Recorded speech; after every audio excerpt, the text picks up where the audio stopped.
बिस्मिल्लाहिर्रहमानिर्रहीम। अस्सलाम वालेकुम। आज हम बात करेंगे हदीस के बारे में कि हदीस क्या है और हदीस की दीन में हैसियत क्या है। सबसे पहले हम बात करते हैं कि हदीस क्या है। कुरान करीम दीन इलाही की आखिरी और मुकम्मल किताब है जो हज़रत ख़ातमुल नबीन सल्लल्लाहु अलैहि वसल्लम पर नाजिल की गई और आप सल्लल्लाहु अलैहि वसल्लम को इसका मुबल्लिग़ और मौलम बनाकर दुनिया में भेजा गया।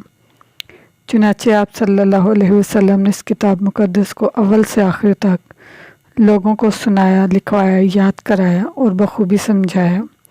ख़ुद इसके जुमला अहकामात व तालीमात पर अमल पैरा होकर दिखाया। हज़रत सल्लल्लाहु अलैहि वसल्लम की हयात तैयबा हकीकत में कुरान मजीद की कौली और अमली तफसीर है। आपके इन्हीं अक़वाल, अमाल और अहवाल का नाम हदीस है। लफ्ज़ हदीस अरबी ज़ुबान में वही मफ़हूम रखता है जो हम उर्दू में गुफ्तगू, कलाम या बात से मुराद लेते हैं। चूँकि नबी सल्लल्लाहु अलैहि वसल्लम गुफ्तगू और बात के ज़रिए प्याम इलाही को लोगों तक पहुँचाते और अपनी तकरीर और बयान से किताब अल्लाह की शरह करते और ख़ुद इस पर अमल करके इसको दिखलाते थे। इस तरह जो चीज़ें आपके सामने होती और आप इनको देखकर या सुनकर खामोश रहते तो इसे भी जज़ुद्दीन समझा जाता था, क्योंकि अगर वह अमूर मंशा दीन के मुनाफी होते तो आप सल्लल्लाहु अलैहि वसल्लम यकीनन इनकी इस्लाह करते या मना फरमा देते। लिहाजा इन सब के मजमुआ का नाम हदीस करार पाया। अब हम जानेंगे हदीस की हैसियत के बारे में। हदीस की दीनी हैसियत क्या है? हदीस शरीफ का दीन में क्या दर्जा है, इसको ज़हन नशीन करने के लिए हस्ब ज़ैल आयात को पेश नज़र रखना ज़रूरी है जो आप सल्लल्लाहु अलैहि वसल्लम पर कुरान पाक में नहायत सराहत के साथ बयान की गई हैं। सूरत मायदा में अल्लाह पाक फरमाते हैं, ए रसूल पहुँचा दीजिए जो कुछ उतारा गया है आपकी तरफ आपके परवरदिगार की जानिब से।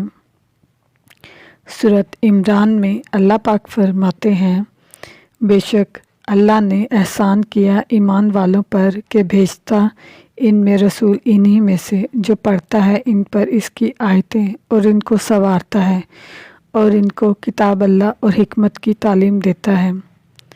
सूरत आराफ में अल्लाह पाक फरमाते हैं, और वो इनके लिए पाक चीज़ों को हलाल करते हैं और गंदी चीज़ों को इन पर हराम फरमाते हैं।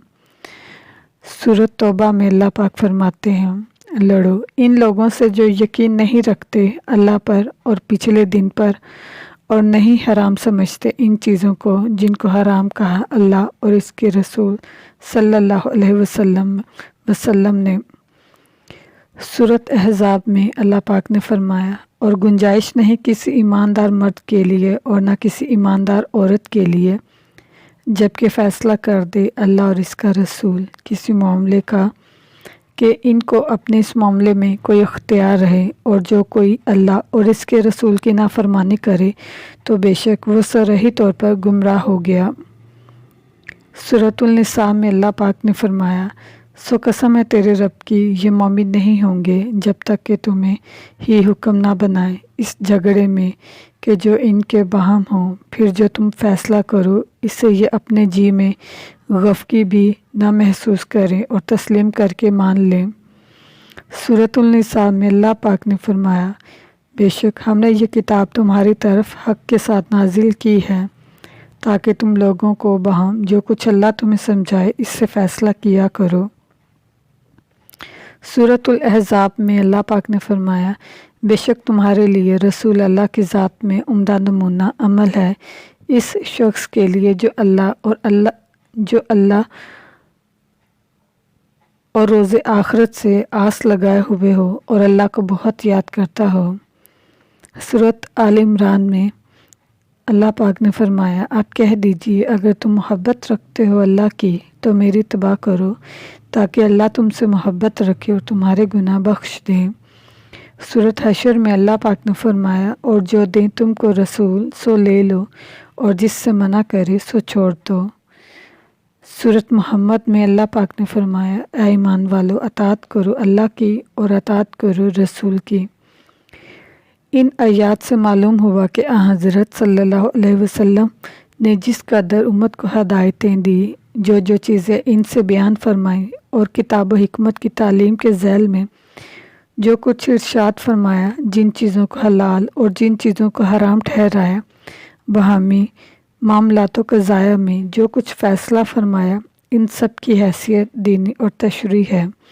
یہی نہیں بلکہ آپ کی پوری زندگی امت کے لیے بہترین نمونہ عمل ہے، جس کی اتباع اور پیروی کا ہم کو حکم دیا گیا ہے۔ آپ کی اطاعت ہر امتی پر فرض ہے۔ جو آپ حکم دیں اس کو بجا لانا اور جس سے منع کریں اس سے رک جانا ہر مومن کے لیے لازم اور ضروری ہے۔ مختصر یہ کہ آپ کی اطاعت ہی حقیقت میں حق تعالیٰ کی اطاعت ہے۔